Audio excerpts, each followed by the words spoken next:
Sawadee Cop. Cop. You say cop, I say vanilla, whatever. Okay, we left off where he told his boss he was a retard. Hashtag good times, right? What's the book, the old book from Carnegie, How to Win Friends and Influence People? Hey, you effing retard, right? Whatever. And he's not from Jersey. I looked it up. He's not from Jersey. Close. He's from Long Island, right? The Hamptons, which is a suburb of New York City, just like Jersey is a suburb of New York City. And people from Jersey will get pissed that I said it, but it's funny because it's true, right? Jersey is really a suburb of NYC. And so is Long Island. The island, same. And really even Connecticut, but whatever. All right, so not a good start, the guy says, because I said so. So fall of 2001, after a year of 12-hour days, I find out that I'm the second lowest paid person in the company. Imagine that. Aside from the receptionist. And right there, pump the brakes, right? Like, he's a sales guy. And all too often in big companies, Fortune 500 and other intermediate, small local companies, they don't pay enough to the guys generating the revenue. Salespeople make the sales and bring in the money. Pay them, you cheap MFing bastards. And yes, I have been known to be a cheap MFing bastard myself, but not when it came to salaries. Remember, I'm the dude who did the $200 flat fee to agents and gave up 30%, 50%, whatever of their earnings. So when it came to paying people, I wasn't a cheap bastard, right? So these guys fucked up because here they had an all-star and he was the second lowest paid guy after the receptionist. You don't pay a sales guy like a receptionist, right? Mistake, huge mistake, obviously. And, we all know the story. He's going to leave the company, of course. A year of 12-hour days. And he's the second lowest paid out of 150 people. So the douchebag telling him to dial for dollars was making more money than him dialing for dollars, doing 12-hour days. You can see how that's a flawed approach and why corporate America doesn't work for so many people. I resort to aggressively surfing the web full time. He gave up. It's human nature. Even a super motivated guy like this gave up. Let that register for a second. This guy's an achiever. He's a success story. He's ultra talented. He's smart. He's clever. He's hardworking. He is doing everything and getting no return.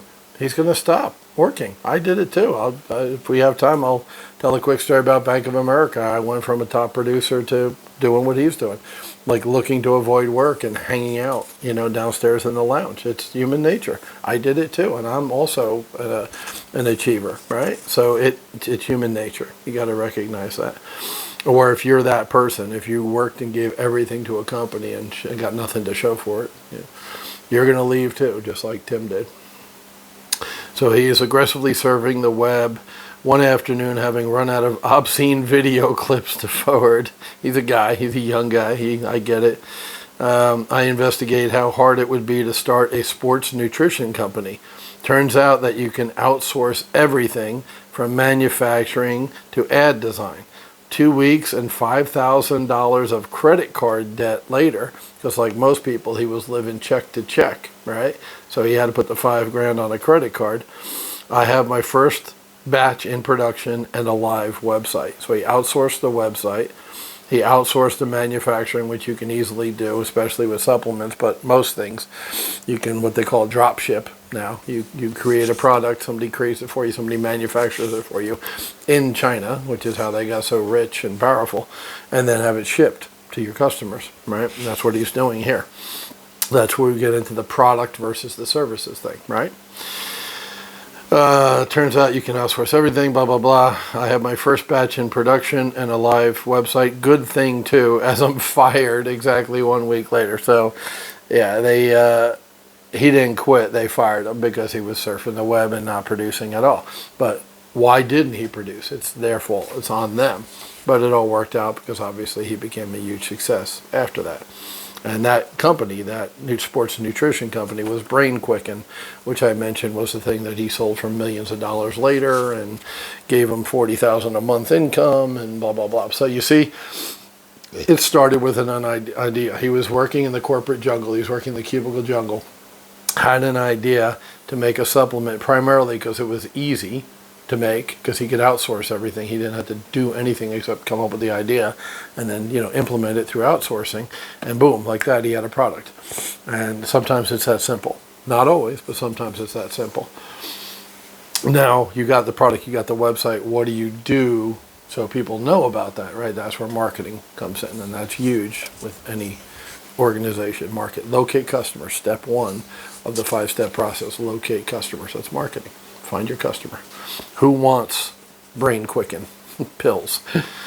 2002, 2003. Brain Quicken LLC. Sorry, I'm jumping ahead. My bad. Brain Quicken LLC has taken off, and I'm now making more than $40K per month instead of $40K per year. Just like that. That was that fast for him. And that doesn't mean it's going to happen that fast for you. But absorb what you can from this. Learn the concepts from this that you can. But the $40K per year. The only problem is that I hate life and now work 12-hour plus days, 7 days a week. So good, he's working for himself and making $40K a month instead of $40K a year. That's something we can all get behind. Good on him.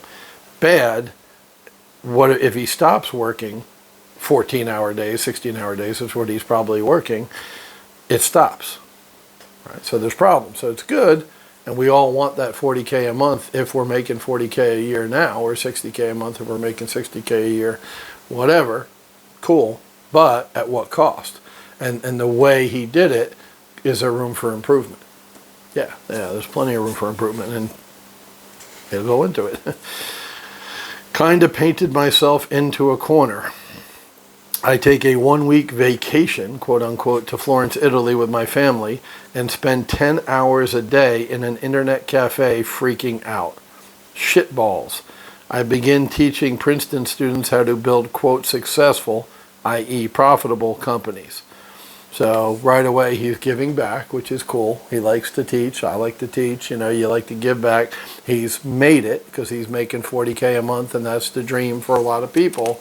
And so he starts teaching right away at Princeton, where he's not that long out of Princeton. Remember, the thesis thing was 98 and this is 2002. So 5 years after he got out of college, he's back there teaching entrepreneurs, which is cool. Once again, you can see I learned a lot about who Tim is through this background thing. So at first I wasn't going to read it. I'm glad I did, because you're getting a good idea who the guy is and what he's about.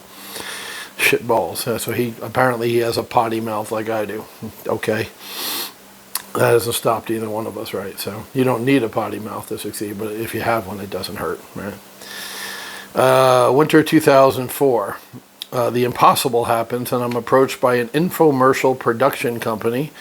I think it was QVC, which was huge at that point. They were all the rage in making either Home Shopping Network or QVC. They were both balls out, expanding, doing really well at that point. I mean, I'm sure they're doing okay now, but I mean, they had a peak, they had a pinnacle, and I think it was 10, 15 years ago. And an Israeli conglomerate, he didn't know why an Israeli conglomerate would want his company. I don't either. Interested in buying my baby, Brain Quicken. I simplify, eliminate, and otherwise clean house to make myself expendable. Miraculously, Brain Quicken doesn't fall apart, but both deals do. Back to Groundhog Day. Soon thereafter, both companies attempt to replicate my product and lose millions of dollars. There you go. Serves them right? The fucking cocksuckers try to steal his shit, and instead of buying it, they don't want to pay. They're cheap. They're like, we'll just make it ourselves. Yeah. How'd that work out for you? Karma, baby. Karma's a bitch. I love that. I love that they failed. Love it. Love it. To me, there's justice in the world when those two companies did what they did to him and failed. They needed to fail. Fuckers. June 2004. I decide that even if my company implodes, I need to escape before I go Howard Hughes. He's going a little cray-cray working those long days. And I went a little cray-cray too when I put hours in like that in Bank of America as a loan officer. I was a fucking zombie Friday nights walking out to the parking lot. I remember it to this day. Killing myself, for 75 grand a year or whatever. I was making 150 with commission, but still, I was killing myself for nothing. For other people. First of all, Bank of America, who suck. I was killing myself for people who suck. That's no bueno. Where we at 10 minutes, I got to wrap it up. I decide that even if my company implodes, I need to escape before I go Howard Hughes. I turn everything upside down and, backpack in hand, go to JFK Airport in New York City, buying the first one-way ticket to Europe I can find. I land in London and intend to continue on to Spain for 4 weeks of recharging my batteries before returning to the salt mines. I start my relaxation by promptly having a nervous breakdown the first morning. There you go, right? So if you're a, quote, tough guy, you trying to take on the load and just put it on me, I can take it. And then when you get older, which he wasn't at this point, he's still in his 20s, so good for him, no problem, he handled the nervous breakdown, bounced back. But if you're my age or older and you put that load on your shoulders for that long, you'll break. You like to think of yourself as unbreakable, especially if you have my background, but you're not. You're not unbreakable, right? So you will break. And then what good does that do you? How are you successful now that you're broken? Fuck no. Remember balance, right? Spiritual, physical, business, relationships. None of those work if you're broken. So you got to, rein yourself in, which might, for a successful person, for a hard driving person, for a person who thinks they're indestructible, that might be the hardest thing, is reining yourself in and knowing your limitations. The older I've gotten, the more aware of my limitations I am. Like I told you in the dating video, if you watch that, where I drove 2 hours to go see a girl and dated her and drove 2 hours back. Like, I was tired. At the end of the 2 hours, I was as tired as when I used to drive 10, 13, 15 hours, whatever. So age definitely limits the things you can do physically. So you have to recognize that. That's not an excuse not to be successful or produce, but just know your limitations. Dude had a nervous breakdown in his 20s. And, yes, he was born tuna fish, which I still think is funny. But he's a bodybuilder. He was but through college and through high school and all that, he got in shape because he was so sickly as a child and had a lot of challenges. He overcompensated and worked out, and he was lean and mean. He was in very good shape, but that doesn't mean his mind was in good shape. He was mentally and physically, even though he was in good shape, exhausted and had a nervous breakdown, right? So you'll find that the 1 month turned to, we're at 13 minutes. We got 2 more paragraphs. I'll read these and then start D as for definition tomorrow. July 2004, 2005. 4 weeks turned into 8 because he had the breakdown, right? And I decided to stay overseas indefinitely for a final exam in automation and experimental living. So the idea is about this lifestyle designer starting to form, and he wants to play it out and see what happens. He's already, applied the 80-20 rule when he talked about selling to the Israeli conglomerate or QVC or Home Shopping Network. He had already used the 80-20 rule and tightened up and more or less removed himself from the company. And once again, it was more profitable than ever. When he took himself out, because he was a control freak and he had to be in the middle of everything, he was actually squeezing the process. By taking himself out, he opened it up and it flowed. Like electrons in a wire, like water in a pipe. Without him restricting it, it blew. It goes bigger and better than ever. So here he is overseas, and he's going to experiment with his $1 million company because he couldn't go back and work those hours again. He physically could not do it. So it forced him to put his theories that had been around in his head to test. Real life case study. For example, automation and experimental living, limiting email to 1 hour each Monday morning. As soon as I remove myself as a bottleneck, there you go, he admits it, he was a bottleneck. Profits increase 40%. Imagine that, right? What on earth do you do when you no longer have work as an excuse to be hyperactive and avoid the big questions? Boom. There he goes. This is why we're reading this book, right? Be terrified and hold on to your ass with both hands, apparently. That's a human reaction, especially he was a younger guy, right? Last paragraph, September 2006. I returned to the U.S. just 2 years after he went away for a week.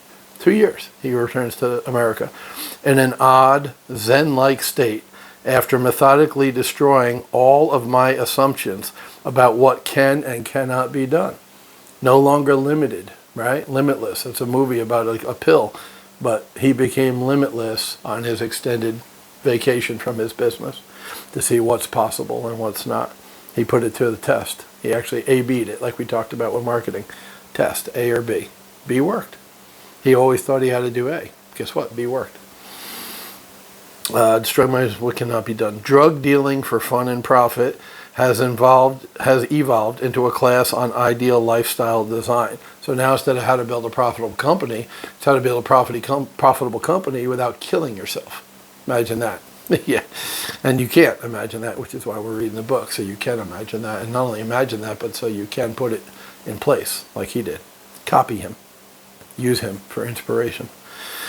The new message is simple. I've seen the promised land and there's good news. You can have it all. There you go. That's it. Now we'll do definition tomorrow. I ran a little bit long today, but when I saw it was just a couple paragraphs left, I wanted to hit it out. So 16 minutes.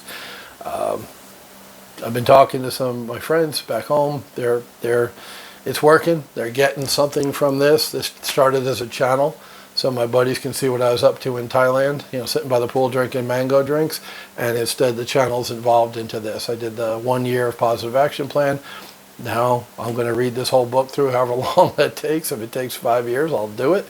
I'm enjoying it. I'm learning right along with you guys. A couple of my buddies one has an existing business already, the apparel business I talked about, Jeffrey, and the other starting up his own business, but he's been in that field for years and years and years. The first time he's going to be the boss and call the shots. So I've gotten positive feedback from them. I'm just being me, doing this, teaching, love to teach. I'm happy, good information. Y'all have a good, happy, productive day.